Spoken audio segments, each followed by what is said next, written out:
Nako, eto na mga kabayan, gulat sila. Big news, kinarma agad, Boying, pinatawag sa Senado. Lihim ni Trillanes Jr. na booking. Nako, yan po ang ating alamin sa video ito mga kabayan. Pero bago po natin simulan, like naman po ng video ito. Malaking tulong po yan mga karibin natin. Maraming salamat po. At eto nga, pasadahan po muna natin ang mga nagtitrending na balita dito po sa social media. At unahin po natin, ito pong si De Lima. Sabi po kasi ni De Lima mga kabayan, no? Duterte, sabi po sa balita, ayon po kay De Lima, Duterte nginuso sa aligasyon ng 18 ex-marines. Ito po ang balita mga kabayan. Naniniwala si House Speaker ay si House Senior Deputy Majority Leader, no? At mamamayang liberal Party List Representative Laila De Lima na ang kampo ng mga Duterte ang nasa likod ni Attorney Levito Baligod at ng 18 umano'y ex-marines na nagsabing nagpadala ng mga bag ng pera sa ilang personalidad. Yan na, hindi po bag, maleta po ang pinadadala. Opo, okay? So, eto, inaakusahan po ni De Lima na ang Duterte daw ang may pakana dito mga kabayan sa paglabas ng 18 Marines. Ang masasabi ko lang dito mga karibin natin, hindi po pwede, no, na naniniwala ka lang. Okay? Hindi po pwede na dahil naniniwala ka na Duterte ang may pakana, ay Duterte na talaga. Kailangan mo ng ebidensya, kailangan mong ipakita sa taong bayan na talagang konektado po. At kailangan mong ipakita ng proof na Duterte talagang nag-utos sa kanila. Diba? Yun yung malaking question dyan kay De Lima. No? Kasi yung naniniwala lang siya, hindi pwedeng ganun na naniniwala, basta naniniwala ka, ganun na. Magpakita ka po ng ebidensya. Diba? Tulad po ng ni former President Duterte, diba? Inakusahan ka, nakulong ka nga, diba? Na connected ka sa drug, diba? Nagpakita po ng mga ebidensya. No? Tulad nilang po ng pagsayaw mo doon sa Bilibe, diba? Sa loob ng kulungan. Pakanta-kanta ka pa. At parang talagang close kayo ng mga, ang tawag nila doon, yung mga matataas, yung mga high-profile inmate, di ba? Nakita po namin yun na sumasayaw ka, okay? At mismong ikaw, di ba, umamin ka na nagkaroon ka ng relasyon, dito sa driver mo. O yun po yung mga gusto kong sabihin. What I'm trying to point out, magpakita po si De Lima ng ebidensya na talagang Duterte po ang may pakana nito. Kasi kung wala siyang may papakitang ebidensya at sabihin natin hearsay lang po yan, so baka ikaw pa posibleng kasuhan. Diba? Ng cyber libel. Kaso nga lang napakabait po ni Vice President Sara Duterte, no? Napakarami na po nang naninira sa kanya noon pa, simula pa noon mga kabayan hanggang ngayon. Diba? Wala po tayong nakita na na kinasuhan man lang ng cyber libel, di ba? Wala No, dahil ganun po kabait at naniniwala naman po ang ating Vice President na there is a free speech, no? Pero pag itong mga hinayupak na ito. Pag sila po ang binira mo, pag sila po ang pinag-usapan natin, or something na magsalita ka sa kanila, anong gagawin nila? Pag hindi kay patiwag sa hearing, sa Senado or sa Kamara, di ba? Kakasuhan ka ng cyber libel, no? Samantala, mga yan, mga opisyal ng gobyerno po yan. Ibig sabihin ay hindi po sila pwedeng maging balat sibuyas. They accept, no? They should embrace criticism, no? Hindi po pwedeng madali kang magalit kapag ikaw ay taong gobyerno ka. Kasi it is part of democratic country na talagang to check and balance the government. Kailangan po may mag-criticize sa inyo kasi hindi po lahat ng ginagawa ninyo ay tama, no? Sa paningin ninyo ay tama pero sa paningin po ng taong bayan ay mali. Alright? O, sabi po dito sa komento ng ating mga kabayan, sabi po ni Tambayan, wow, nakakahiya naman sa mga Marines kasi totoo sinisiwalat nila, totoo. No? Sagutin at paghandaan nyo ang aligasyon na yan, okay? Sabi po ni Rolly, wala na talaga lahat na lang Duterte ang nagpapanik ng mga hudas. Ayan na. Malita Queen. Hindi Sabaquin po ito eh. 'Di ba? Si Dilima po ay Sabaquin, no? Hindi po siya Malita Queen. Okay? Baka si Kimbo po ang pwedeng maging Malita Queen, mga kaubayan. Okay? Anyway, ano po ang inyong reaksyon, opinion patungkol po dito, mga karibin natin? Just comment down below. At eto, pasadahan po natin ito muna bago natin i-play yung video. Ito pong itong post na ito, mga kaubayan, mula po sa Luzon News Media. Sabi po kasi dito ni Chris Chu, kauumpisa pa lang ng gyera, wala na agad funds para sa mga OFW. Right po.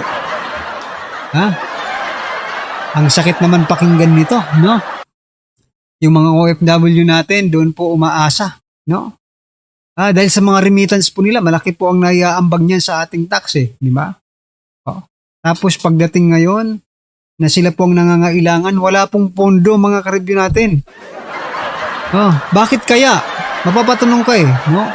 Bakit kaya wala ng pondo? Baka naubos na, di ba? Sa kakapamigay ng ayuda kahit wala namang sakuna. Diba? Nakakahiya po yung gobyerno natin, no?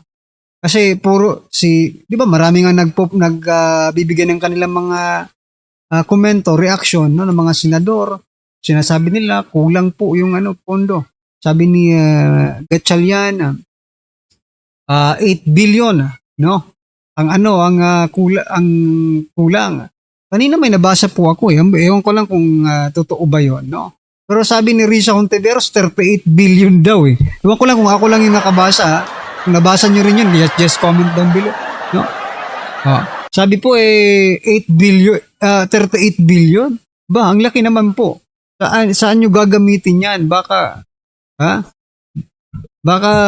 lilipad na kayo.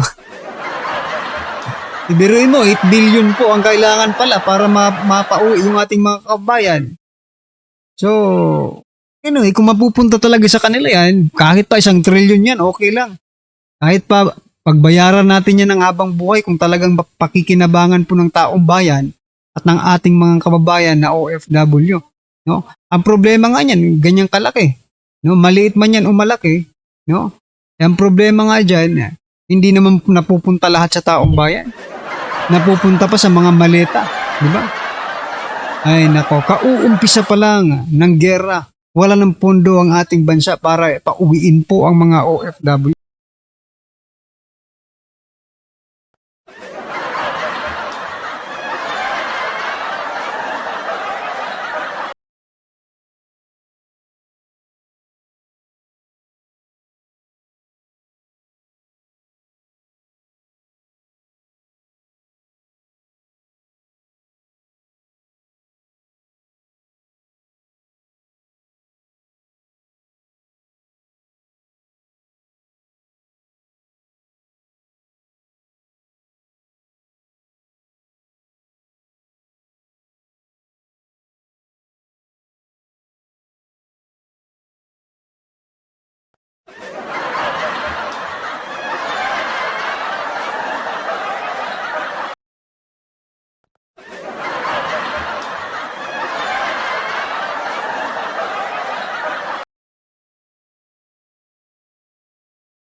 Ito ang mainit na balita na siyang dapat malaman ng taong bayan at tila usap-usapan ngayon sa mundo ng social media. Iginiit ni Ombudsman Jesus Crispin Remulla na mananatiling patas ang kaniyang tanggapan sa paghawak ng controversial na affidavit ng 18X Marit kahit pa nabanggit ang kaniyang pangalan sa mga aligasyon na may kaugnayan sa umano'y pagpopondo sa kaso laban kay dating Pangulong Rodrigo Duterte sa International Criminal Court o ICC. Ang naturang affidavit ay naglalaman ng mga paratak tungkol sa umano'y pagdadala ng pera sa pamamagitan ng mga maleta, bag o paper bag na iniugnay sa ilang personalidad at sa umano'y pagsuporta sa investigasyon ng ICC kaugnay ng war on drugs ng administrasyon ni dating Pangulong Duterte. Matatandaang sa affidavit ng grupo ay nabanggit ang pangalan ni Remulla kaugnay ng umano'y pakikipagpulong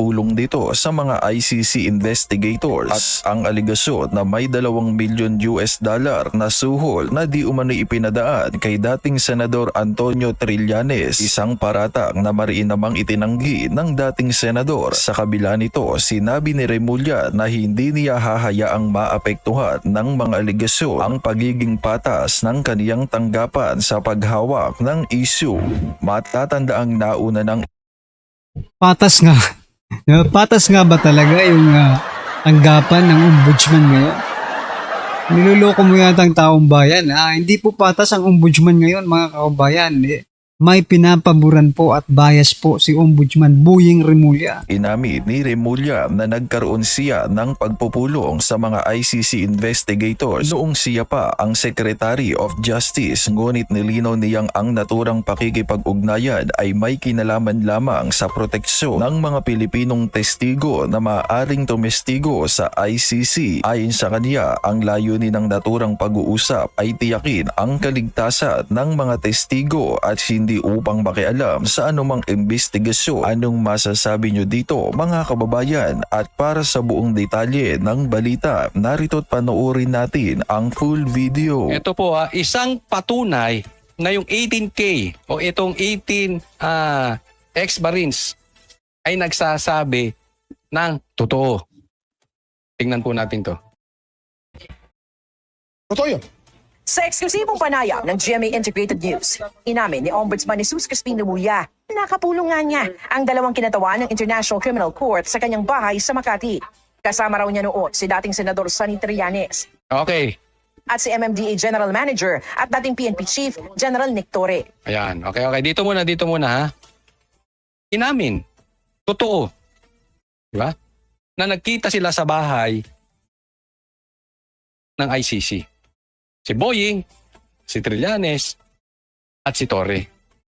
Dito pa lang makikita mo na credible yung 18K. Di po ba?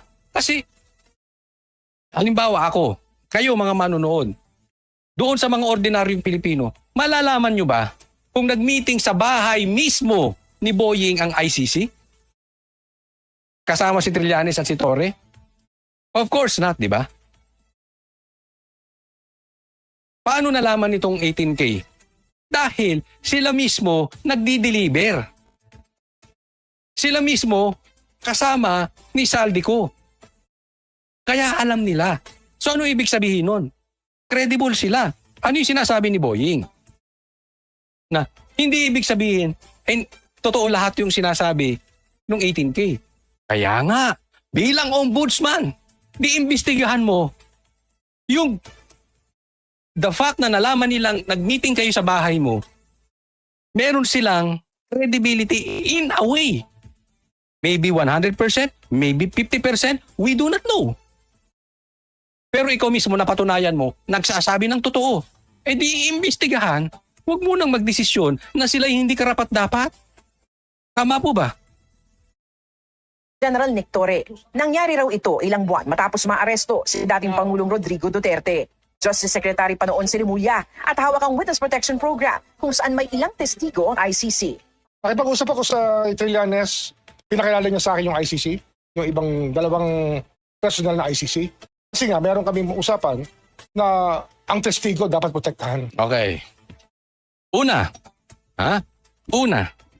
Sasabihin ko sa iyo, nag-meeting kayo ni Trillanes dahil sabi nyo, ang testigo ng ICC dapat protektahan. Una, bilang DOJ, bakit sa bahay mo? If this is an official responsibility, kasi that time DOJ pa lang siya hindi siya ombudsman. Di dapat sa opisina kayo nagpunta. Bakit sa bahay mo? Anong iisipin ng taong bayan? Sinisikreto nyo to. At ang isang bagay, pag sinisikreto, lalo na pag public official, chances are illegal. Tama po. O tama-tama. So yan mga kababayan, bistado itong si Boying Rimulya, Trillanes at kasali pala si General Torre mga kababayan, no? O nandun din pala si General Torre. Okay. So yan po ang kanilang naging partisipasyon at booking, no? Binuking po ng 18 Marines mga kababayan. Napilit po nilang dinudurog yung credibility ng mga ito. Alright, sana nga po maimbestigahan sa Senado para mailabas po lahat kung ano po ang katotohanan. Kung anong malay mo, sabi nyo nga, di ba? Hindi totoo ang kanilang sinasabi. Sila po ay nagsasabi ng kasinungalingan. Di mas maganda rin kasi malalaman din po ng taong bayan kung talagang mga sinungaling po ito. Diba? Ang importante dito ay maimbestigahan po dyan sa Senado para mailabas po kung ano po ang katotohanan at kung ano po ang kasinungalingan. Anyway, ano po ang inyong opinion, reaction patungkol po sa video ito mga kababayan? Just comment down below. At syempre, huwag pong kalimutang i-like at share po ang video ito. Malaking tulong po yan. Maraming salamat po.